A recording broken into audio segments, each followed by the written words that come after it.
There are several reasons why we, the Hampstead School Board, are bringing the renovation and construction proposal of Hampstead Central School before you again this year.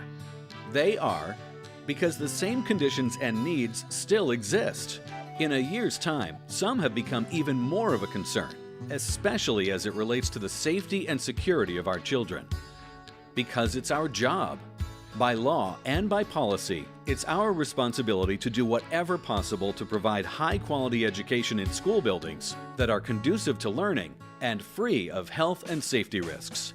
To that end, the Board believes that educating Hampstead's children is a shared responsibility involving students, teachers, other employees, the superintendent of schools, all the people of Hampstead, as well as the school board.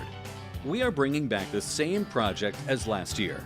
The project provides for a music room, 4 classrooms, and a maintenance workspace, in addition to significant renovations to the 1960s wing of the school.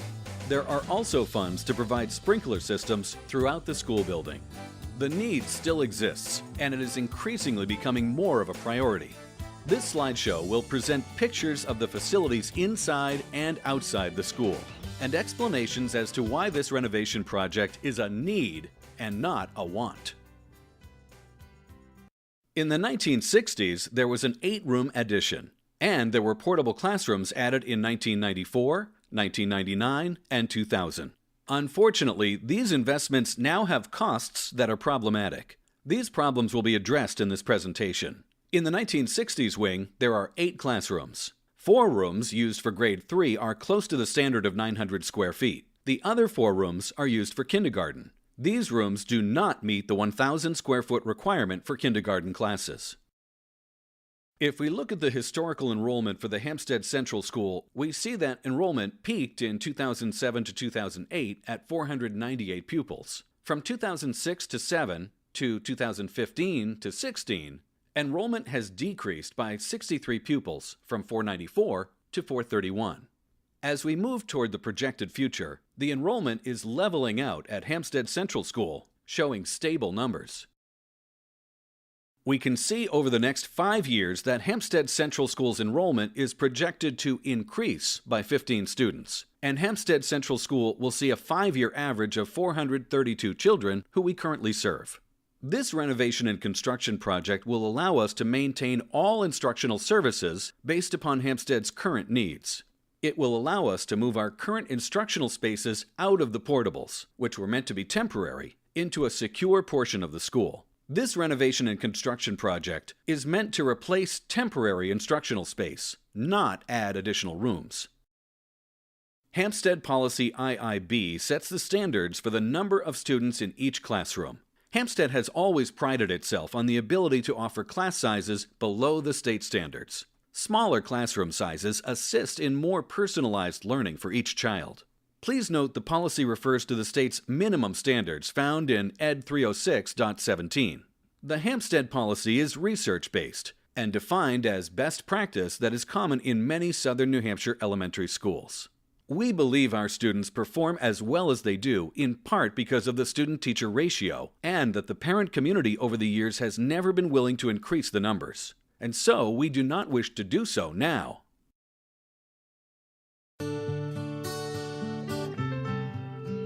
The last new construction at Hampstead Central School was over 25 years ago. A lot has changed since then. New Hampshire schools are now required to provide additional instruction space for students. Special education, technology, kindergarten, and enrichment ventures have all evolved since the last construction in 1987. In order to comply with today's laws, we've had to repurpose classrooms to accommodate special education needs. We now have 2 full-sized classrooms that are devoted to teaching children who require more individualized help in reading, math, and writing. We even repurposed closets to become small instructional spaces. The current computer lab has devices for up to 24 students, as well as many other resources to support other instructional needs, such as robotics and STEAM, science, technology, engineering, arts, and math.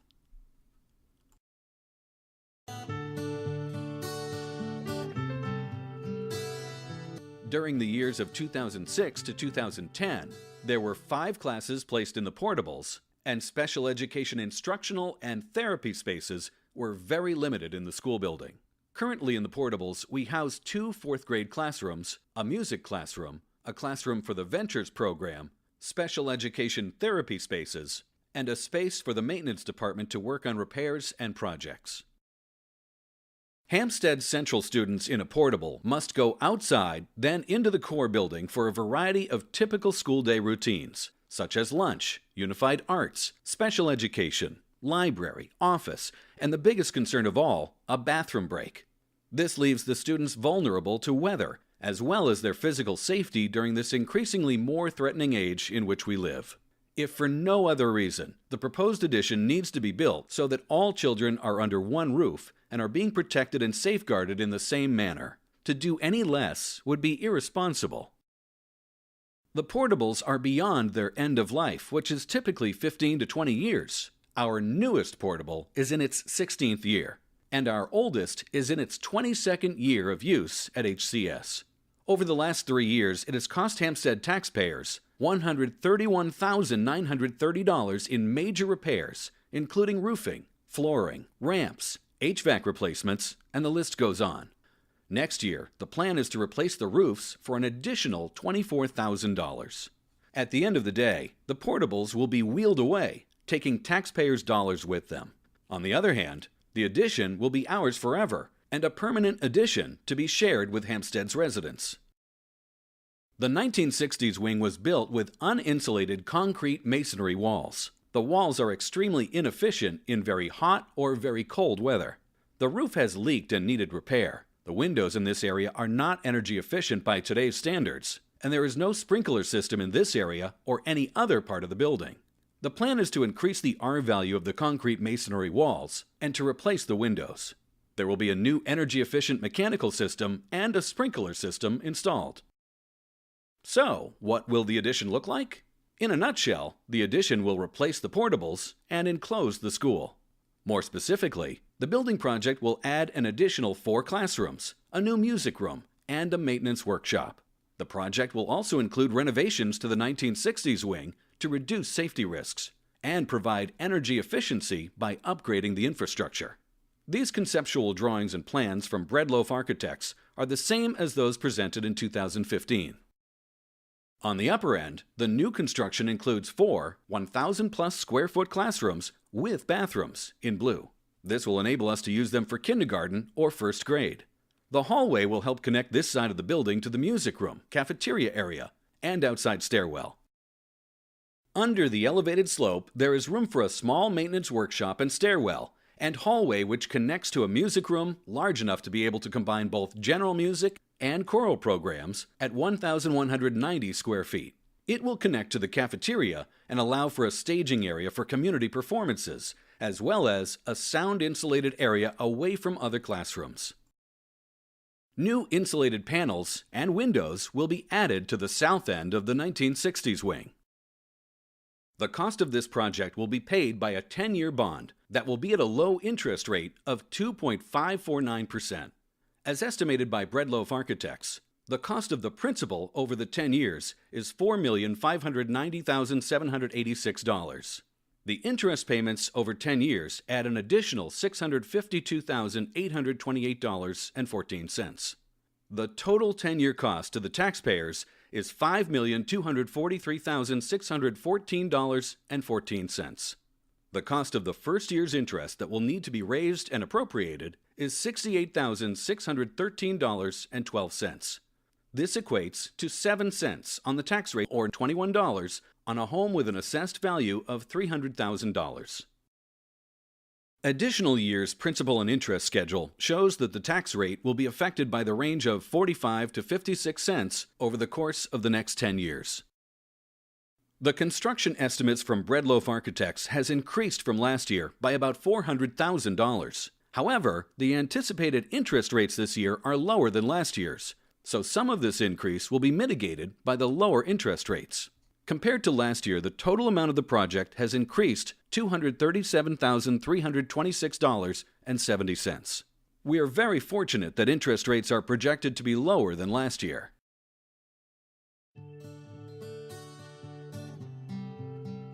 There are a number of very good, financially sound reasons to pass the bond this year. Living during the uncertain, financially unsettled days of the recession beginning in 2006, it made good fiscal sense to proceed with some caution and adhere to conservative funding models. And we did. The Hampstead Central School continued to make do, managing the existing challenges without sacrificing quality. We used a Band-Aid approach when emergency situations arose, but were financially unable to provide permanent solutions to chronic problems. Actually, no major work has taken place, nor significant funds been expended on the Central School building since it was renovated in 1987, 28 years ago. Now, however, the time is right. Now is the ideal time to move forward with this building project, and here's why. At this time, the town has no outstanding bonds. At this time, no other town department is looking for major funding. That may not be true a year or two in the future. According to the Wall Street Journal, the recession is winding down. But as it does, construction costs are rising as the economy continues to improve. The Mortenson Construction Cost Index reports a 5 to 6% annual increase in the years ahead. Labor costs are increasing at a rate of 2.5 to 3.5% per year. This bond's estimated rate is 2.5% compared to last year's 3.5%. Even though construction costs have increased, the drop in interest rate may help offset the higher construction costs. Please join with your family members, neighbors, and friends, and keep the tradition of pride and excellence alive for the next generation of Hampstead's kids. They're worth it. If you have any questions or want further explanations, please contact a board member, the superintendent's office, or the principal of Hampstead Central School. We need a solution now, and ask for your support.